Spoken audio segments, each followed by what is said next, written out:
Episode 2, Hati yang Hancur. Dia sangat terkejut ketika melihat Kenan saat ini berada di hadapannya. Sebenarnya, kenapa Kenan Abimanyu berada di parkiran rumah sakit? Tentu saja hal itu membuat Dea bertanya-tanya dalam benaknya.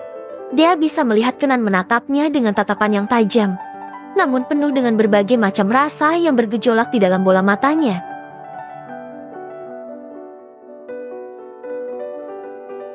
Entah itu apa, dia tidak tahu dan tidak bisa mengartikannya.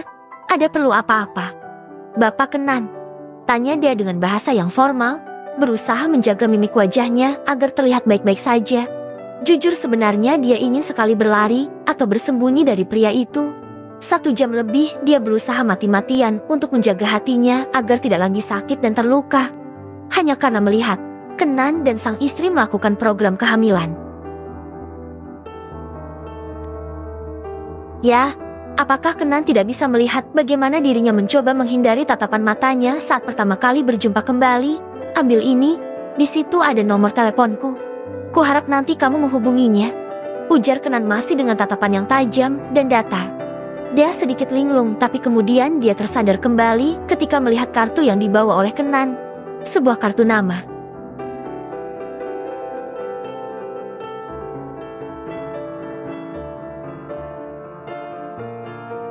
Dia bingung harus bersikap bagaimana ketika tiba-tiba Kenan bersuara kembali, "Ambillah.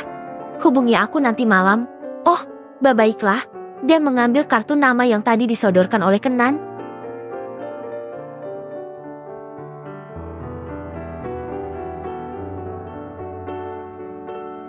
Setelah mengambil kartu itu, dia buru-buru masuk ke dalam mobil dan pergi dari sana. Dalam perjalanan menuju apartemen, dia kembali menatap kartu nama yang diberikan oleh Kenan tadi. Apa sih maksudnya memberi gue kartu nama? Dia juga nyuruh gue buat menghubungi nanti. Gumam dia membolak-balikan kartu yang berada di tangan kirinya itu. Dia mengedihkan kedua bahunya berusaha untuk cuek dan tidak peduli. Bukankah dulu Kenan juga tidak peduli dengan perasaannya? Bukan. Sekarang dia juga tidak mau terlalu memikirkannya. Kenan sekarang adalah seorang pria yang sudah beristri. Ya, dia sudah punya istri. Dan aku tidak boleh memikirkan pria itu lagi. Haram dia.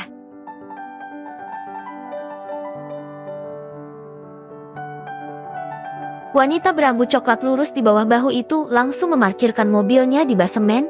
Dia langsung berlari menuju lift dan memencet angka di mana unitnya berada.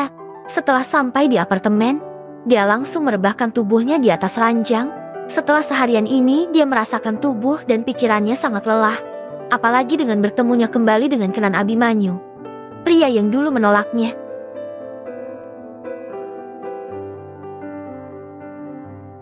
Membuat dia benar-benar harus bisa menjaga hatinya dari rasa sakit yang masih terasa di antara rasa cinta yang terselip di sudut hati. Apalagi ketika dia harus berhadapan dengan istri dari pria itu. Wanita itu dia sangat ingat. Tasya. Dia memang gadis yang sangat cantik. Bahkan setelah 10 tahun berlalu, dia melihat Tasya seakan tidak pernah berubah. Wajahnya baby face, imut, cantik banget pokoknya. Sampai dia merasa jatuh cinta pada gadis itu jika dia juga seorang pria. Mata dia tiba-tiba terasa memanas. Entah kenapa hanya memikirkan hal itu membuat dia sedih. Sekali lagi Kenan menyakitinya secara tidak langsung. Tapi bukankah Kenan tidak bersalah sama sekali? Di sini dia yang salah karena mencintai pria yang sudah memiliki kekasih. Dan setelah itu, dia selalu membenci Kenan karena cintanya yang bertepuk sebelah tangan. Kenapa lo harus muncul lagi? Dasar pria sialan.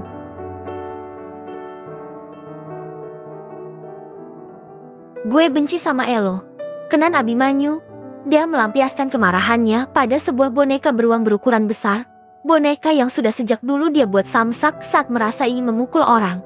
Kenapa hidup lo masih bahagia? Hah, padahal lo udah nyakitin gue. Sialan, dari dulu lo bisa hidup dengan wanita yang lo cintai. Dan sayangnya wanita itu juga cinta sama Elo. Tiba-tiba mata dia sudah banjir dengan air mata.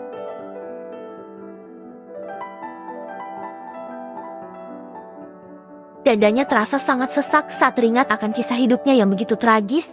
Semenjak cintanya ditolak oleh Kenan, dia tidak pernah bisa serius ketika menjalin hubungan dengan makhluk yang namanya pria. Di masa kuliah, Dia pernah 2 kali pacaran dan keduanya sama sekali tidak bisa membuat hatinya bergetar.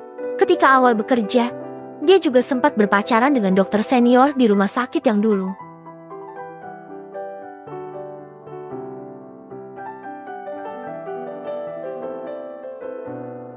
Namun lagi-lagi hubungan mereka kandas karena Dea merasa jenuh.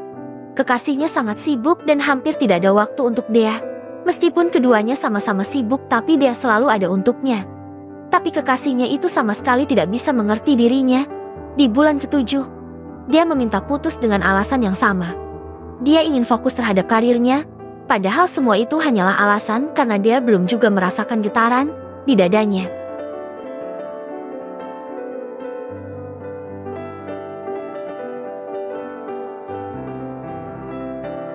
Wanita itu meraih tasnya dan duduk bersandar di headboard.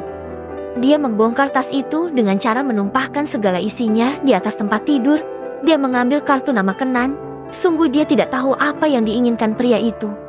Apakah dia akan berkonsultasi dengannya ketika di malam hari? Apa pria itu tidak tahu bagaimana perasaanku selama ini?